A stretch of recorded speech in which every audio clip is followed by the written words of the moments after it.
14 বছরের নাবালক এই কাণ্ড ঘটালো। শুনলে গায়ের পশম খাড়া দিয়ে উঠবে আপনাদেরও।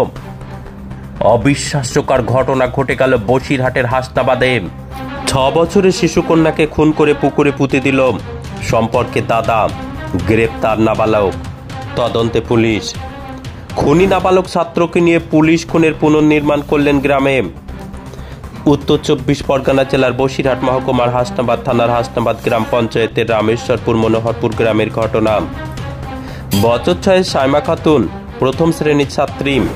গতকাল শনিবার পিসির বাড়ি যাওয়ার নাম করে ডেকে নিয়ে যায় পিসির ছেলে বছর 14 অষ্টম শ্রেণীর ছাত্র আরিফ গাজী। তারপর থেকে আর তার খোঁজ পাওয়া যায় না।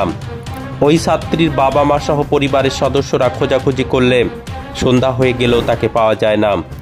তখন সন্দেহ হয় সম্পর্কে দাদা আরিফের উপর। হাসনাবাদ থানা লিখিত অভিযোগ দায়ের করলে আরিফকে আটক করে জিজ্ঞাসাবাদ করলে পুলিশের জেরায় সে স্বীকার করে বাড়িতে কেউ ছিল না। সেই সুযোগে ওই ছাত্রীকে শ্বাসরোধ করে খুন করে বাড়ির পেছন পুকুরে পুঁতে দিয়েছে সে। হাসনাবাদ থানার পুলিশ গিয়ে পুকুর থেকে ছাত্রীর মৃতদেহ উদ্ধার করে ময়না তদন্তের জন্য প্রথমে টাকি গ্রামীণ হাসপাতালে, তারপর বসিরহাট স্বাস্থ্য জেলার পুলিশ মর্গে পাঠিয়েছে। ইতিমধ্যে আরিফকে সঙ্গে নিয়ে ওই এলাকায় কিভাবে খুন করেছে আরিফ তার একটা পুনর্নির্মাণ করে হাসনাবাদ থানার পুলিশ। এর পেছনে কি কারণ আছে?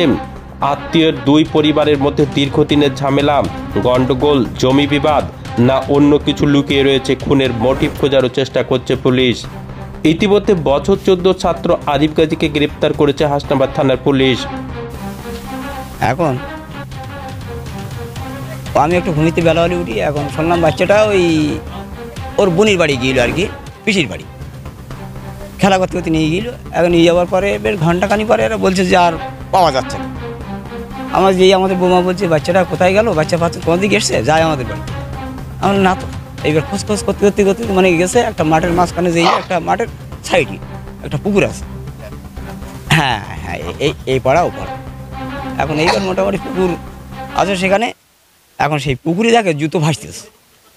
এখন জল তখন এই পর্যন্ত আছে, জল মানে হ্যাঁ হাঁটুর মানে একটু বেশি আছে। এখন সব নেবি ভরলাম আমরা, নেবি মোটামুটি 3-4 বার নামা হলো।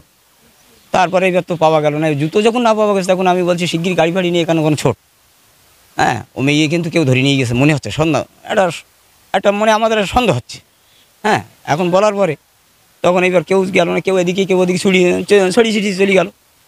এখন যথারীতি তখন ওই ছেলেটাকে আমরা মানে আমাদের ভাগনা হয়, ওরে নিয়ে আমরা খুব সান্ত্বনা দিই যে দেখ, যদি তুই কোনো কিছু করে থাকিস বল, তোর কোনো কিছু হবে না, পুলিশ কোনো শোবে না তোর। আর তুই যে না শিখাস কিন্তু পুলিশ হাতে তুলে দেবো, তখন তোর মার হবে অনেক রকম, মানে তোর এমন মারবে তোর কাছ থেকে বেরিয়ে আসবে তখন।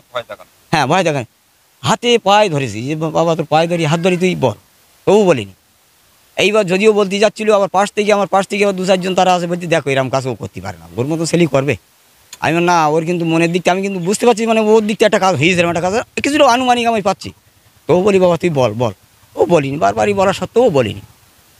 তারপরে আমি বলছি কিন্তু পুলিশ কিন্তু একটু বাদেই চলে আসবে। এখন কথা বলতে আমরা খোঁজ খবর চতুর্দিকে একবার জায়গায় অন্তত আমাদের এখানে দ্বীপ আছে, সুবর্ণদ্বীপ। সেই দ্বীপটা বেড দিয়ে এদারে আগান বাগান সব অন্তত 5-7 বার, আমি তো ছুটতে পারিনি বেশি, তা আমি 5-7 বার গিয়েছি, রান দিয়েছি সেই জায়গাটা। গিয়ে মোটামুটি মেয়েটা আমার কাছে থাকতো বহুদিন। হ্যাঁ শোনেন, আমার কাছে মোটামুটি একটু থাকতো, তো মায়া মহব্বত আমার একটু ছিল। এইবার পুলিশ দেখলাম, পরে হট করে পুলিশ চলে আসে। পুলিশ প্রশাসন মোটামুটি বড়োবাবু ছিল, ফোর্স ছিল, তারপরে এডিপি ছিল, এডিও ছিল, মোটামুটি সবাই ছিল মোটামুটি। হ্যাঁ, একটা পুকুরে এসে মোটামুটি সেই পুকুরটাই সন্দেহ যে জুতোটা ভাসছিল, সেখানে আবার আমাদের নাবদি বললো, আমরা আবার ফের আবার নামলাম। নামার পরে মোটামুটি খোঁজ খবর মানে এগুলি আমাদের আবার নাবদি বললে আমরা 15 বার নামলাম। নামার পরে 5 বার হয়ে গেল। তখন এইবার মোটামুটি সব এখান থেকে দাবি করলো যে দেখেন এরমভাবে তো হবে না, তা আপনারা একটু ওপর লেভেলে যেভাবে পুকুরি ব্যবস্থা করুন। তখন এইবার এই পুকুরি ব্যবস্থা করলো। এবার বললো যে মোটামুটি তাহলে একটু সময় লাগবে। বড়োবাবু মোটামুটি ফোন করলো, ওরা কুটুম বললো মোটামুটি 4টের ভিতরে এসে যাবে। সেই মতো একটা পুকুর এনেছিল। আর ডোনার নাকি ওপরে যেটা দেয় ওটা দিয়ে মোটামুটি একটা এলাকা ভিত্তি একটা মোটামুটি রাউন্ড দিয়ে একটা এনেছিল। হ্যাঁ, এখন যাই হোক এই সমস্ত করার পরে তা ছেলেটা তো আমরা কোনো মতেই পুলিশ স্বীকার করাতে পারে। ছেলেটাকে ওই সঙ্গে ও রেখে দিল। ও সন্দেহ ওর কাছে ছেলেটার কাছে শুনিয়েছে যে তোর নাম কি, আরে তুই কি বাচ্চাটাকে নিয়ে এসছিলি? তো বললো বাচ্চাটা আমি নিয়ে এলাম, ওর বাড়ি যেতে বলেছিলাম, ও যায়নি।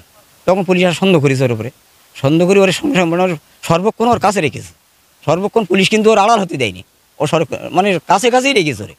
তারপরে মোটামুটি এইবার কিছু সময় পরে আমার ভাই যেই বলে যে আমাদের ভাগনা তো ভাই যেই বললো যে ভাত খাবে দুটো, তা ভাত খাবে, তা একটু আমরা ওরা একটু খাওয়াই নিয়ে আসি। পুলিশ বড়োবাবু বললো না এখন যাওয়া হবে না, আমি না বলা পর্যন্ত। এইবার বড়োবাবু বললো যে ঠিক আছে যাক, তবে ক্যামেরায় ফটো তুলে নাও।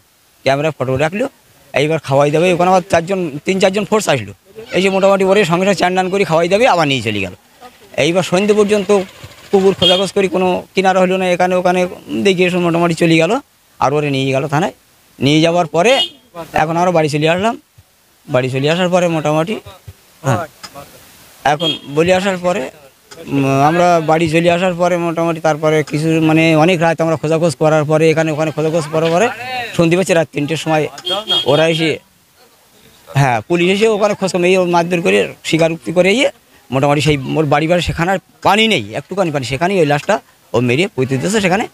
ও যে ভাই যা করেছে হ্যাঁ সেখানতেই মানে উদ্ধার করে লাশ। ঘটনা খেলা করছিল, খেলা করতে করতে গিয়েছিল ভাইয়ের সাথে ওদের বাড়িতে। এবার তারপরে কিভাবে অ্যাক্সিডেন্ট হয়ে গেছে, এখন তার দেহ পাওয়া গেছে ওই গর্তে। এবার আমি তো বাড়ি ছিলাম না, আমি গাড়ি ছিলাম, বাড়ি আসলাম, এখানে জানতে পারলাম, আবার যাচ্ছি এখন থানায়, দেখা যাক কী হয়।